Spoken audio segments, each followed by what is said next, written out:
आज आपण ह्या फुलांच्या मदतीने आकृतीबंध काढणार आहोत. काय करणार आहोत? आकृतीबंध शिकणार आहोत. आता बघा, हे दोन ह्या कलरचे फुलं कोणत्या कलरचे? केशरी. हे दोन. आता इकडे दोन कोणते येणार आहे आकृतीबंधासाठी?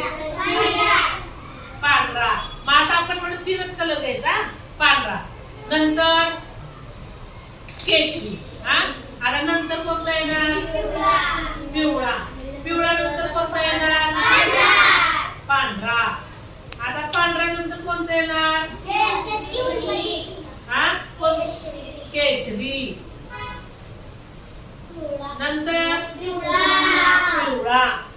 बघा, ह्याला काय म्हणायचं? आकृतीबंध. आकृतीबंध कशा पद्धतीचा असतो? आता नवीन पद्धतीनं हे एक, हे एक, नंतर हे एक. आता नंतर कोणतं येणार? हे. यानंतर कोणतं? पांढरा. पांढरा नंतर कोणतं? केशरी.